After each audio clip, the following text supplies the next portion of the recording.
Western University swim team, Hayden Palmer. Lane 3, a 7-time World Championship finalist, representing SwimMac, Tyler Clary. Your top seed in Lane 4, 200 freestyle silver medalist, 2013 World Championships from North Baltimore, Connor Dwyer. And lane number 5, 15th place finisher in the 400 IM at the 2014 NC2A Championships, University of Minnesota, Jacob Malley. Lane 6, 7th in the finals of the 400-meter freestyle last night from Nitro Swimming, Sean Risha. Lane number 7 was the 6th place finisher in the 400 IM at the 2013 Duel in the Pool from Wisconsin Aquatics, Michael Weiss. Lane 8 competing in his first championship final from Scarlet Aquatics, Jonathan Gomez. Championship final, men's 400 IM.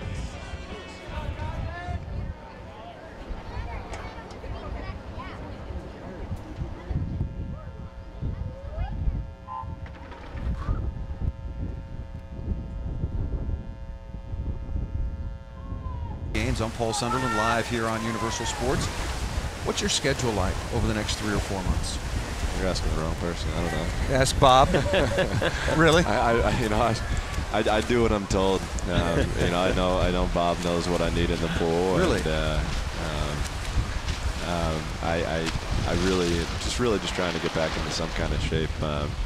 This coming week I have my golf charity foundation event down in Cabo, so I'm looking forward to getting some more sun, leaving here and heading home for a couple of days and then heading down to Cabo, and it should be fun. It's a great course, and it's going to be an amazing event for a good cause.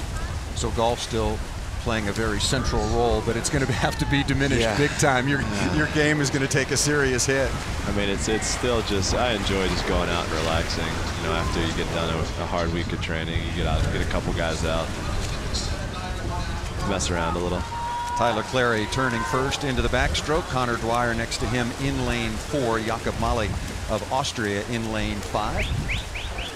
There's a youngster in lane 6, Michael. I see Sean Prisha from Nitro Swimming. He's only 15 years of age. He swam in the final in the 400 freestyle yesterday. What do you say to a kid like that right now? Because you were 15 when you made your first Olympic team.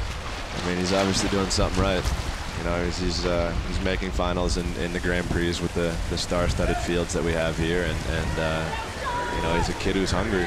Speaking of kids, and speaking of kids, we're going to have a chance to see arguably the greatest age group swimmer in history, Michael Andrew, coming up in a little bit, and he's talked to me personally about it, his parents. I mean, you're such a huge idol of his. Have you had a chance to meet him or give him advice? I met him earlier in the week, and I think one thing that's going to be really interesting to watch is going to see, how he transitions from yards to meters.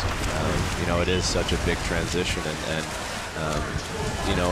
in swimming, this is the course where Pan Pacs World Championships and the Olympic Games take place. So it's going to be interesting to see how strong he can transition.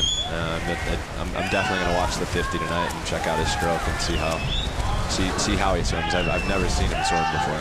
Tyler Clary, still with a very significant lead here, turning for home, at least on the breaststroke leg. Connor Dwyer next to him, but Clary with a very, very comfortable lead. Can your pal Connor close this down? 150 to go? It's tough in an event like this. And when you have a 5-second lead, it's kind of tough to lose that in a 150. Yeah, no question. And Tyler's got a strong freestyle. He really works his front and really middle. I guess his first legs, the first 3 legs, he works really hard. He's not afraid to put it on the line, that's for sure.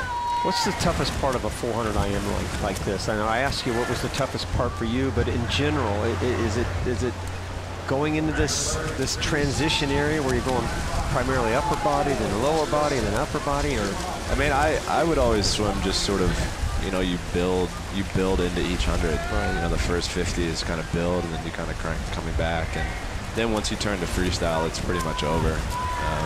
You know, I mean, 3/4 of the way down the race. And what was the toughest 400 IM? Do you remember the one that hurt the most?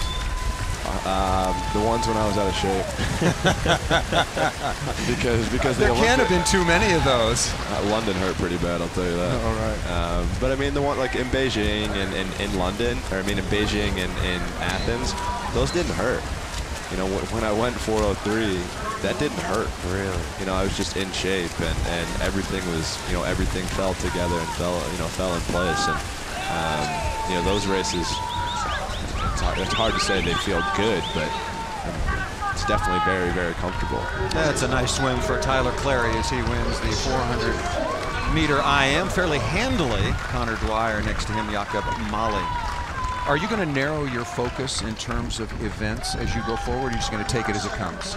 Just take it as it comes. I mean, it's, you know, Bob and I we'll figure out what we want to do and what our plan is going to be, and we'll just try to attack it as much as we can.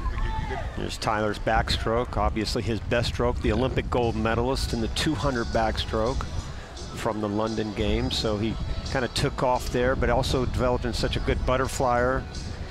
Breaststroke has improved, just like Elizabeth Beisel. He's 115 on his breaststroke split, so really built a huge gap, like you said, Michael, between him and Connor Dwyer, who's in, well, you know, right in the bulk of some pretty heavy training. Yeah. Not that Tyler isn't, but smooth at the end at 102.4 and a solid victory.